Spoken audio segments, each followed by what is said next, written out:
Hello everyone. Winter या ठंड का सीज़न जब आता है तो सबसे ज़्यादा एक न्यूरोमस्कुलर प्रॉब्लम होती है जिसे हम पैरालिसिस या लकवा कहते हैं।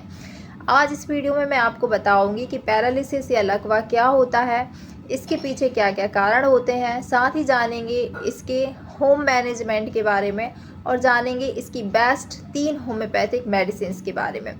इसके पहले दोस्तों, अगर आप मेरे चैनल पर नए हैं या वीडियो को अगर पहली बार देख रहे हैं तो बेल आइकन को प्रेस करके चैनल को सब्सक्राइब जरूर कर लें। वीडियो बहुत ही इंफॉर्मेटिव है, इसलिए वीडियो को बिना स्किप किए एंड तक जरूर देखें। तो चलिए शुरू करते हैं। लकवा या पैरालिसिस उस कंडीशन को कहते हैं जब आपकी मसल्स का कंप्लीटली या पार्शली फंक्शनिंग का लॉस हो जाता है, यानी कि loss of ability to move in single parts of body या all parts of the body is called the paralysis. Paralysis जो है इसके 4 प्रकार होते हैं मोस्टली जो देखे जाते हैं। सबसे पहले अगर आपके किसी सिंगल मसल में लकवा लग गया है या पैरालिसिस हो गया है तो उसे हम मोनोप्लेजिया कहते हैं। अगर आपके बॉडी के हाफ पार्ट में पैरालिसिस है, यानी आपके चेहरे से लेके आधा बॉडी का हिस्सा आपका नीचे पैर तक प्रभावित है, तो उसे हेमीप्लेजिया कहते हैं। तीसरी कंडीशन होती है पैराप्लेजिया, जिसमें आपकी बॉडी का लोअर पार्ट यानी आपका जो कमर के नीचे का पूरा हिस्सा इन्वॉल्व होता है।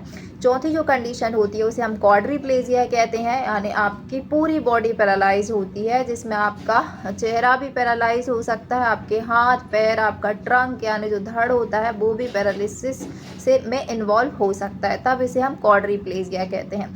कई बार बहुत से लोगों में पैरालिसिस देखा जाता है पर फेस केवल उनका फेस का हिस्सा इन्वॉल्व होता है, उसे हम बेल्स पैलिसी के नाम से जानते हैं। तो ये सभी जो कंडीशन होती हैं वो पैरालिसिस के टाइप होते हैं। इनमें से किसी भी कंडीशन का पैरालिसिस आपको हो सकता है, डिपेंड करता है कि आपके शरीर की कौन सी और कितनी मसल्स इन्वॉल्व है। ये पैरालिसिस आपका पार्शल है। पार्शल जो पैरालिसिस होता है उसमें रिकवरी के चांस बहुत ज़्यादा होते हैं, और जो कंप्लीट पैरालिसिस होता है उसमें कई टाइम के बाद रिकवरी पॉसिबल नहीं भी होती है, और कुछ केसेस में रिकवरी पॉसिबल भी हो सकती है। अब जानते हैं दोस्तों इसके कारणों के बारे में। सबसे पहला जो बहुत कॉमन कॉज इसका देखा जाता है वो होता है स्ट्रोक।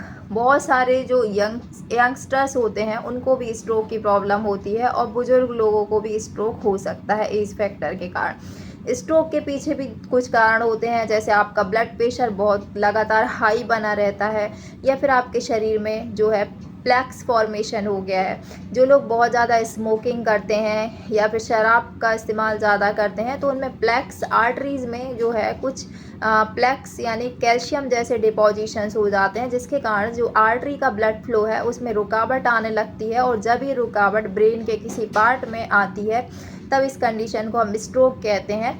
स्ट्रोक की कंडीशन में जो है आपके ब्रेन को प्रॉपर सप्लाई नहीं हो पाती है, जिससे कि मसल्स का और नर्व का फंक्शन जो है वो ख़राब होने लगता है और आपको पैरालिसिस हो सकता है। और अगर आप दूसरा कारण बहुत ज़्यादा कॉमनली जो देखा जाता है, जो कि लाइफ स्टाइल प्रॉब्लम्स के कारण होता है, वो होता है high blood pressure. High blood pressure बच्चों आजकल यंगस्टर्स में भी देखा जाता है, और बुजुर्गों में भी बहुत कॉमन होता है एज फैक्टर के कारण। तो अगर आपको हाई ब्लड प्रेशर की प्रॉब्लम है और कई बार आपका ब्लड प्रेशर बहुत ज़्यादा शूट करता रहता है और आप ध्यान नहीं देते हैं, तब भी आपको इस कंडीशन में पैरालिसिस की संभावना हो सकती है। तीसरी जो कंडीशन होती है हाई कोलेस्ट्रॉल की प्रॉब्लम। हाई कोलेस्ट्रॉल भी एक नसों में यानी जो हमारी आर्टरीज रहती हैं उनमें ब्लॉकेज का एक कारण बनता है। यानी जब आपका कोलेस्ट्रॉल लेवल बहुत ज़्यादा हाई होता है और आप उसको ध्यान नहीं देते हैं उस पर, तो कई बार ये कोलेस्ट्रॉल लेवल आपकी आर्टरीज में ब्लॉकेज प्रोड्यूस करता है, जिसके कारण की ब्लड सप्लाई हैम्पर्ड होती है ब्रेन को और पैरालिसिस की संभावना हो जाती है। चौथा इसका कारण होता है कोई आपको ब्रेन में इंजरी हुई है जिसके कारण भी हो सकता है। पांचवा है कोई आपको स्पाइनल इंजरी हुई है जिसके कारण हो सकता है। और भी बहुत सारे कॉजेस होते हैं, जैसे गुलेन-बेरी सिंड्रोम है जो कि एक ऑटो इम्यून डिसऑर्डर है। मल्टीपल स्क्लेरोसिस है जो कि एक ऑटो इम्यून डिसऑर्डर होता है, जिसमें आपकी जो नसें हैं वो धीरे धीरे कमज़ोर होती जाती हैं, और नसें और मसल्स का जो इनकोऑर्डिनेशन होता है जिसमें, और जिसके कारण आपको फर्दर पैरालिसिस की संभावना होती है। क्योंकि जो मल्टीपल स्क्लेरोसिस होता है उसमें जो नर्व के ऊपर की शीथ होती है जिसे माइलिन शीथ कहते हैं, उसमें तेज़ी से डिजनरेशन होता है, जिसके कारण आपको पैरालिसिस की संभावना बहुत ज़्यादा होती है। इसके अलावा बहुत सारे लोगों को पैरालिसिस होने के पहले मसल्स में वीकनेस स्टार्ट होती है। कुछ ऐसे कुछ वायरस होते हैं, मैंने कि जो टी सेल्स जो होता है, जो लिम्फोमा वायरस होता है, या और भी कुछ वायरस होते हैं जिनके कारण लकवा लगने की संभावना बहुत ज़्यादा होती है, क्योंकि ये मसल्स में धीरे धीरे वीकनेस प्रोड्यूस करते हैं, जिसके कारण आपको पैरालिसिस की संभावना होती है। बच्चों में भी एक एक्यूट फ्लैसिड पैरालिसिस होता है जो कि वायरस के कारण होता है, तो बच्चों में भी पैरालिसिस की संभावना इस एक्यूट फ्लैसिड पैरालिसिस में भी देखी जा सकती है, क्योंकि उसमें आपकी मसल वीकनेस होती है और मसल धीरे धीरे वीक होती है, तो आपका नर्व का फंक्शन भी लॉस होता जाता है और आपको पैरालिसिस के चांसेस बहुत ज़्यादा बढ़ जाते हैं। तो ये सभी जो है वो पॉजिटिव फैक्टर्स रहते हैं। कुछ मेडिकेशंस भी इसमें इन्वॉल्व हो सकती हैं। तो ये जो है आपके कुछ पॉजिटिव फैक्टर्स हैं जो कि रिस्पॉन्सिबल होते हैं पैरालिसिस की कंडीशंस के लिए। आप जानते हैं दोस्तों कि अगर आपको पैरालिसिस के चांसेस हैं या पैरालिसिस आपको जो है कभी आपको इस तरह का अटैक आया है और आप रिकवर हो गए हैं, तो आपको इस कंडीशन में क्या क्या सावधानियां रखना चाहिए। सबसे पहले तो आपको अपना वेट लॉस करना चाहिए। हर दिन आपको अपना जो है आपको वॉक करना चाहिए। आप मॉर्निंग वॉक कर सकते हैं, जिसमें आपको ब्रिस्क वॉक यानी बहुत तेज़ तेज़ वॉक करना चाहिए। एटलीस्ट 45 मिनट डेली आपको वॉक करने की ज़रूरत हो सकती है। आप जिम भी कर सकते हैं या फिर आप कोई एक्सरसाइज यानी फिज़िकल एक्टिविटीज़ करते रहें, क्योंकि जब आप फिज़िकल एक्टिविटीज़ करते हैं तो आपकी जो मसल्स रहती हैं उनमें स्ट्रेंथन आती है, यानी मसल्स आपकी मजबूत होती हैं और आपका सर्कुलेशन बेहतर बनता है, जिससे कि पैरालिसिस की संभावना काफ़ी हद तक कम हो जाती है। दूसरा है कि अगर आपका ब्लड प्रेशर बहुत ज़्यादा हाई होता है तो आपको टाइम टू टाइम जो है मेडिसिन्स लेते रहना चाहिए। आपको मेडिसिन्स को बिल्कुल भी अवॉइड नहीं करना चाहिए। तीसरा, अगर आपको स्ट्रोक की प्रॉब्लम है तो आपको ब्लड थिनर अगर दी जाती है तो आपको ब्लड थिनर्स का जो है यूज़ लंबे समय तक करना होता है, तो आप उसका प्रयोग करें। इसको नेगलेक्ट ना करें, क्योंकि आप स्ट्रोक के बाद अगर इसमें नेग्लिजेंसी करते हैं तो आपको फ्यूचर में भी पैरालिसिस के चांसेस हो सकते हैं। इसके अलावा आप बहुत ज़्यादा सिगरेट स्मोकिंग करते हैं या अल्कोहल का ज़्यादा इस्तेमाल करते हैं या टोबैको चीविंग आप ज़्यादा करते हैं, किसी प्रकार का आप नशा करते हैं, तो इससे प्लैक्स फॉर्मेशन होता है, यानी आर्टरीज़ में ब्लॉकेज की संभावना बहुत ज़्यादा बढ़ती है। तो इसको आप जितना हो सके अवॉइड करें।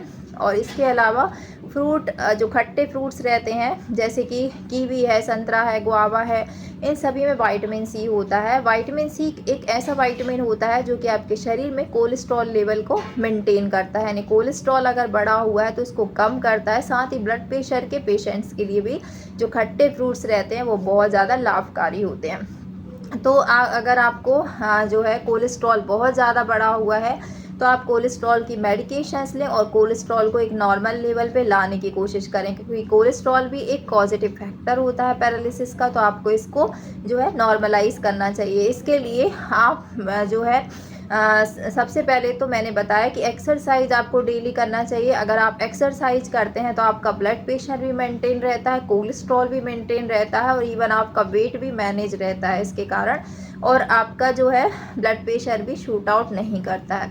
और साथ ही आपकी जो मसल्स रहती हैं वो एक्सरसाइज की वजह से मजबूत बनती हैं और पैरालिसिस के या स्ट्रोक के चांसेस भी कम हो जाते हैं। डाइट की अगर हम बात करते हैं तो डाइट में जनरली जो यंगस्टर्स होते हैं वो बहुत ज़्यादा सॉफ्ट ड्रिंक्स का यूज़ करते हैं या फिर कोक वगैरह जो है उनका यूज़ करते हैं, तो इन सब को अवॉइड करना चाहिए, क्योंकि ये भी एक पॉजिटिव फैक्टर्स होते हैं। इसके अलावा अगर आप बहुत ज़्यादा स्पाइसी या फिर बहुत ज़्यादा आप फ्राइड फूड का इस्तेमाल करते हैं तो इसको अवॉइड करें।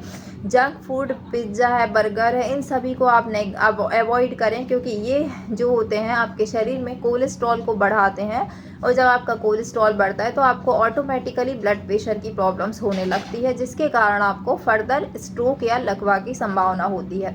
तो आप खाने पीने को भी नियंत्रित रखें, जिसके कारण आप स्ट्रोक की प्रॉब्लम और पैरालिसिस की प्रॉब्लम से बच सकते हैं। अब बात करते हैं दोस्तों कि पैरालिसिस की अगर आपको संभावना है, यानी आपकी मसल्स में बहुत ज़्यादा वीकनेस आपको बनी रहती है, तो आपको पैरालिसिस के चांसेस बहुत ज़्यादा होते हैं। तो उस कंडीशन में आपको कौन कौन सी होम्योपैथिक मेडिसिन यूज़ करना चाहिए, और अगर आप पैरालिसिस के पेशेंट हैं तब आपको कौन कौन सी मेडिसिन यूज़ करना चाहिए। सबसे पहली जो होम्योपैथिक मेडिसिन है वो है जलसीमियम। जलसीमियम जो मेडिसिन होती है ये एक बहुत अच्छी ग्रेट पैरालाइज़र मेडिसिन मानी जाती है। अगर आपको पैरालिसिस हो गया है तब आप इस दवा का प्रयोग कर सकते हैं।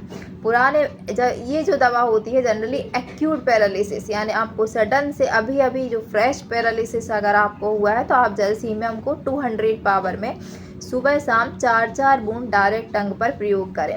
ये जो मेडिसिन है ये आपकी मसल्स की मसल्स में स्ट्रेंथन प्रोवाइड करती है, साथ ही साथ आपकी जो नसें या नर्व जो कमज़ोर होती हैं उनमें ये मजबूती लाने का काम करती है। साथ ही ये नर्व वीकनेस को और मसल वीकनेस को रिजॉल्व करने में ये दवा काफ़ी हेल्पफुल होती है।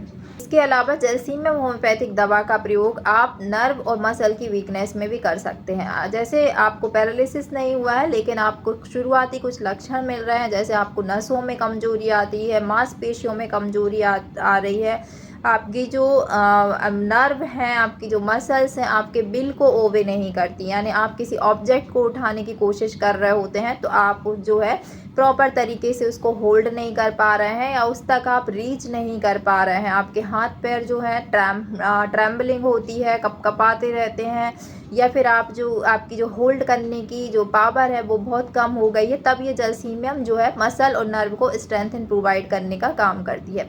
ये ग्रुप ऑफ मसल्स पे भी काम करती है। अगर आपको कहीं का भी कोई पैरालिसिस हो, चाहे आपको मोनोप्लेजिया हो, पैराप्लेजिया हो, क्वाड्रीप्लेजिया हो या फिर आपको हेमीप्लेजिया हो, हर तरह के पैरालिसिस में ये दवा बहुत अच्छा काम करती है। अगर आप एलोपैथिक मेडिसिन ले रहे हैं तब भी आप इस दवा का साथ में प्रयोग कर सकते हैं। इसके कोई भी साइड इफ़ेक्ट नहीं होते हैं, बल्कि आपको इसके बहुत अच्छे फ़ायदे मिलेंगे और आपकी जो नर्व और मसल्स की जो वीकनेस है वो धीरे धीरे ये दवा जो कम करती जाएगी और आपकी प्रॉब्लम्स पूरी तरह से ख़त्म हो जाएगी। तो इस दवा को आप 6 से 7 महीने लगातार प्रयोग करें, क्योंकि ये जो मेडिसिन है वो डीप एक्टिंग नहीं होती है, ये मेडिसिन जो है शॉर्ट एक्टिंग मेडिसिन होती है, इसलिए आप इसको लंबे समय तक जब प्रयोग करेंगे तब आपको अच्छे रिजल्ट मिलेंगे। दूसरी जो मेडिसिन है जो कि पैरालिसिस के केस में, क्रोनिक केस में बहुत लाभकारी होती है। अगर आपको एक्यूट पैरालिसिस भी है तब भी आप प्रयोग कर सकते हैं, लेकिन क्रोनिक केस में यानी जो पुराने पैरालिसिस के केस होते हैं उनके लिए दवा बहुत बेनिफिशियल होती है। इस दवा का नाम है Causticum homeopathic medicine. Causticum homeopathic medicine सबसे अच्छा मसल्स वीकनेस पे काम करती है। जलसीमियम जो है वो नर्व वीकनेस पे बहुत अच्छा काम करती है, लेकिन कॉस्टिकम मसल वीकनेस पे काम करती है। अगर आपको कहीं का भी पैरालिसिस हो गया है, सिंगल पार्ट का पैरालिसिस हो तब भी आप यूज़ कर सकते हैं, आपको ऑल ओवर बॉडी में कहीं भी पैरालिसिस हो तब भी आप प्रयोग कर सकते हैं।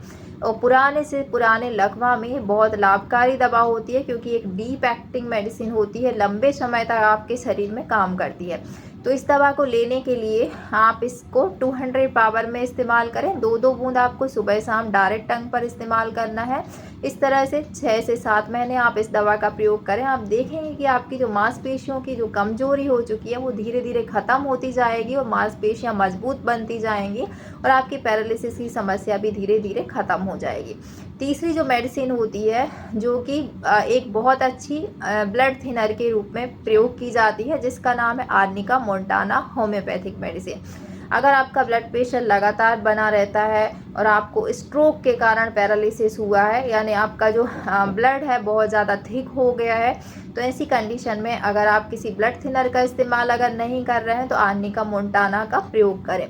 ये आपके सर्कुलेशन को प्रॉपर करती है, क्योंकि जब आपका सर्कुलेशन बैलेंस नहीं होता तो आपकी बॉडी में पैरालिसिस की संभावना बहुत ज़्यादा होती है। ये आपके ब्लड सर्कुलेशन को मेंटेन करती है, साथ ही साथ ये ब्लड थिनर की तरह काम करती है, खून को पतला करने का काम करती है। और तो ये दवा जो है आपके पैरालिसिस के केस में बहुत ज़्यादा यूज़फुल मेडिसिन मानी जाती है।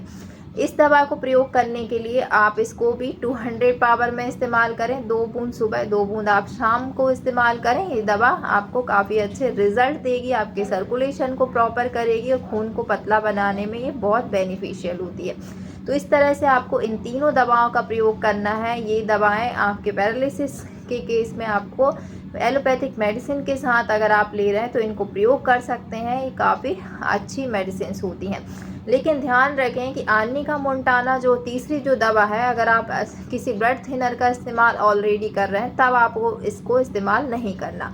बाकी जो कॉस्टिकम है वो और जलसीमियम है तो आप पुराने केस में कॉस्टिकम प्रयोग कर सकते हैं और नए केस के लिए आप जलसीमियम दवा का प्रयोग कर सकते हैं। तो इस तरह से दोस्तों ये मेडिसिन जो है पैरालिसिस की बहुत अच्छी मेडिसिन मानी जाती हैं।